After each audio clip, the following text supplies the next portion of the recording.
안녕하세요. 오목조목 성경 이야기 오늘의 주제는 분향단의 비밀입니다. 성막의 평면도를 한번 보겠습니다. 성막 입구에서 이제 번제단과 물두멍을 지나면 성소가 나오죠. 성소의 왼쪽에는 순금등대가 있고 오른쪽에는 떡상이 있고 그리고 지성소에 가장 가까운 곳에 분향단이 있습니다. 오늘은 분향단의 비밀에 대해서 자세히 알아보겠습니다. 분향단은요, 향단 또는 금향단, 금단이라고 불리고요.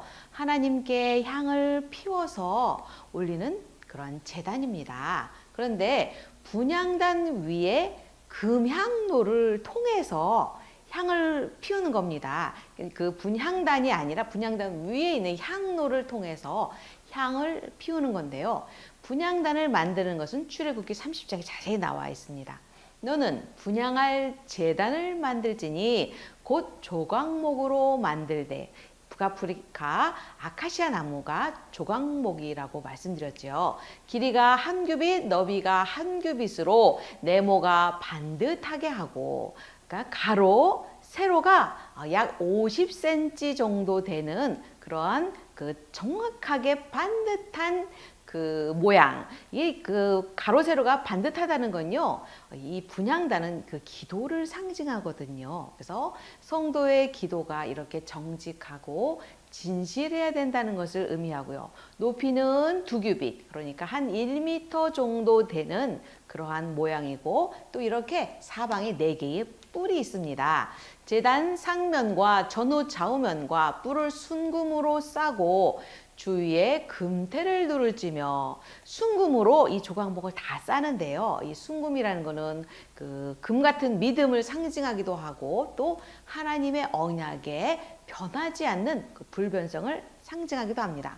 이 뿔이 4개라는 건요, 그 뿔은 그 힘, 능력, 영광, 권세 이런 걸 상징하기 때문에 우리의 기도가 동서남북을 향해서 능력 있게 뻗어나간다는 뜻입니다. 금태 아래 양쪽에 금고리 둘을 만들지니 이는 제단을 매는 채를 꿰을 곳이며 그 채를 조각목으로 만들고 금으로 싸고, 이 귀한 성물들은요 직접 손으로 만질 수가 없었기 때문에 전부 다 이 채를 만들어서 채를 잡아 이동했습니다. 그 제단을 증거궤 위 속죄소 맞은편 곧 증거궤 앞에 있는 휘장 밖에 두라. 그 속죄소는 내가 너와 만날 곳이며, 이 그 제단이라는 것은요, 이 분향단을 말하는데, 분향단의 위치가 바로 이 속죄소, 그룹이 있죠. 이 언약궤 맞은편에 있다는 겁니다. 바로 이것은 속죄소는 이곳에 하나님이 임재하시는 곳이죠. 임재를 상징하는 이 가장 가까운 곳에 바로 하나님께서 우리의 기도를 들어주신다는 겁니다. 가장 가까운 곳에서 우리 성도들의 기도에 늘 귀 기울이시는 그 모습이 여기 그림을 통해서 나타나고 있지요. 그래서 증거궤 위 속죄소 맞은편 곧 증거궤 앞에 있는 휘장 밖에, 증거궤는 전에도 말씀드렸지만요, 언약궤를 말하는 겁니다. 이 안에는 십계명 돌판 2개, 아론의 쌍난 지팡이, 만나 항아리가 들어있는 아주 귀한 이 언약궤, 그 뚜껑을 속죄소라고 하는데요. 이 바로 맞은편에 바로 분향단이 있었습니다. 아론이 아침마다 그 위에 향기로운 향을 사르되 등불을 손질할 때에 살을 찌며, 그러니까 밤새 켜놓은 등불을 이제 정리해야 되잖아요. 그 정리하기 전에 아직 등불이 있을 때에 저녁에 아침에 향을 피운다는 겁니다.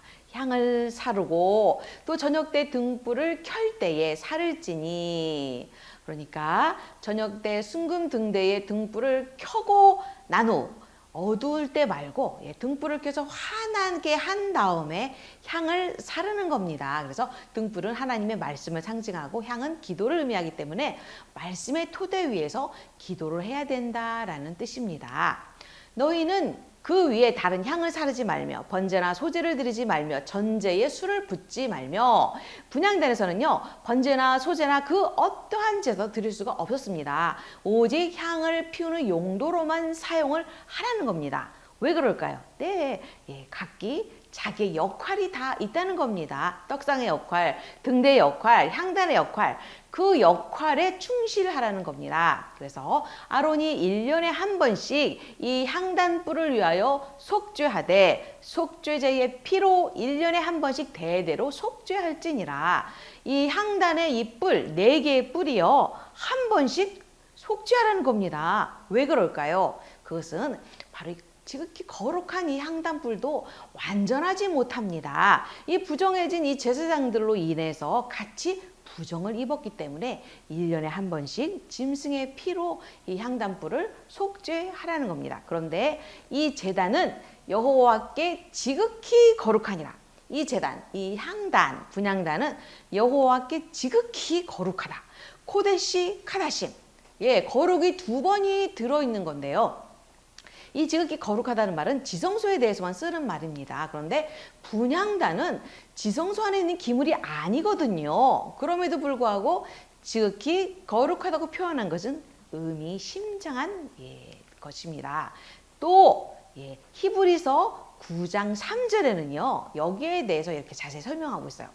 또 둘째 휘장 뒤에 있는 장막을 지성소라 일컫나니 금향로와 사면을 금으로 싼 언약궤가 있고 그 위에 숙제소를 덮는 영광의 그룹들이 있으니 금향로는요 실제로 1년에 한 번씩 대속죄일에 지성소 안으로 들어갑니다. 성소에 있는 기물인데 금향로만 다른 건 안 되고 금향로만 1년에 한 번씩 대속죄일에 지성소 안으로 제사장이 들고 들어가는 거예요. 이렇게 들어가서 향로를 피워놓고 이제 이 속죄소 앞에서 자기의 죄와 만 백성들의 죄를 사하는 일을 하게 되는 거예요.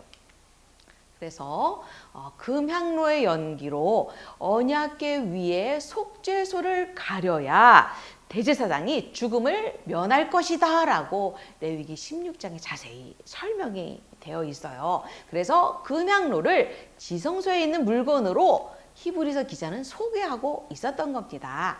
이제 금향로에 있는 그 향을 만드는 법을 알아보겠습니다.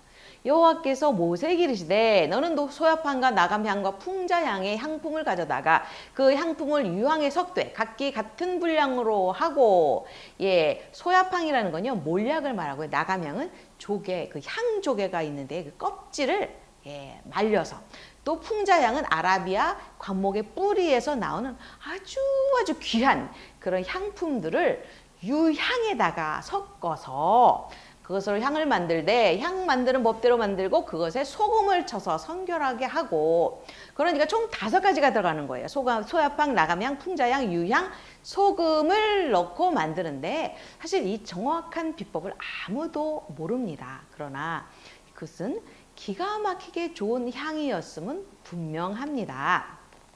이 아로마 테라피라고 들어보셨죠? 향기요법입니다. 향기를 통해서 사람을 치료하는데요. 사실 이 성막의 뜰은 매일 짐승을 죽여서 피를 흘리고 피를 뿌려서 아주 피냄새가 진동하는 곳이 성막의 뜰입니다. 그런데 이 성막들을 지나 성소 안에 딱 하고 들어가는 순간 성소 안에는 12시간 지속되는 이 향이 아침, 저녁 2번 향을 피우기 때문에 하루 종일 기가 막힌 향이 이 성소 안에서 향이 피어나는 겁니다. 그래서 하루 종일 이 성막들에서 스트레스 받았던 피냄새로 스트레스 받은 제사장들을 이 성소에서 위로해주는 그 역할을 바로 이 향이 하고 있는 겁니다. 내가 여호와를 위하여 만든 향은 거룩한 것이니 너희를 위하여는 그 방법대로 만들지 말라. 냄새를 맡으려고 이 같은 것을 만드는 모든 자는 그 백성 중에서 끊어지리라. 하나님께 올리는 향을요 인간적인 것으로 사용하는 자는요 하나님께 버려짐을 당한다는 겁니다. 그래서 그 향 얼마를 곱게 찌어 내가 너와 만날 회막한 증거계 앞에 두라. 이 향은 너희에게 지극히 거룩하니라. 또 나옵니다. 지극히 거룩, 코데시 카데심. 2번씩이나 거룩하다는 겁니다. 지극히 아까 그 분향단도 지극히 거룩하다 그랬죠. 지극히 거룩한 분향단에다가 지극히 거룩한 향. 이건 무엇을 의미할까요? 뭐가 이렇게 지극히 거룩할까? 예, 바로 성도들의 기도가 이렇게 지극히 거룩하다는 겁니다. 요한계시록 8장에 보면요. 이런 장면이 나옵니다. 또 다른 천사가 와서 제단 곁에 서서 금향로를 가지고 많은 향을 받았으니 이는 모든 성도의 기도와 합하여 보좌 앞 금 제단에 드리고자 함이라. 향연이 성도의 기도와 함께 천사의 손으로부터 하나님 앞으로 올라가는지라. 천사가 금향로를 가졌어요. 그리고 향을 받았는데 이 향이 바로 성도의 기도와 합해서 올라가는 거예요. 그래서 하나님 앞에 올라간다라고 지금 계시록은 말하고 있습니다. 우리들의 기도가 바로 천사들이 받아서 우리가 기도할 때 하나님 아버지 감사합니다. 그러면 하나님이 어머니 알았다가 아니고 우리가 기도하면 우리의 기도를 천사들이 향로에 담아서 올라간다는 겁니다. 그래서 성도의 기도는요, 이만큼 거룩해야 되고 또 그렇게 거룩한 기도를 하는 사람들이 바로 성도다라는 의미가 여기에 숨어져 있는 겁니다. 기도는요, 영적인 중노동이라고 하죠. 피나는 투쟁이기도 합니다. 그래서 성경은 기도에 대해서 이렇게 말합니다. 힘써서 해라. 항상 무시로 쉬지 말고 참고 깨어서 기도해야 된다라고 강조를 하십니다.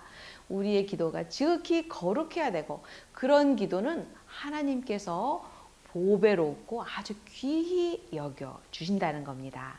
막연히 주검부원 정욕적인 욕심을 따라서 기도하고 믿음 없이 기도하고 외식하기도 하고 습관적인 교만한 기도 하나님께서 절대로 받지 않으십니다. 그래서 지극히 거룩한 기도란 그럼 무엇일까요?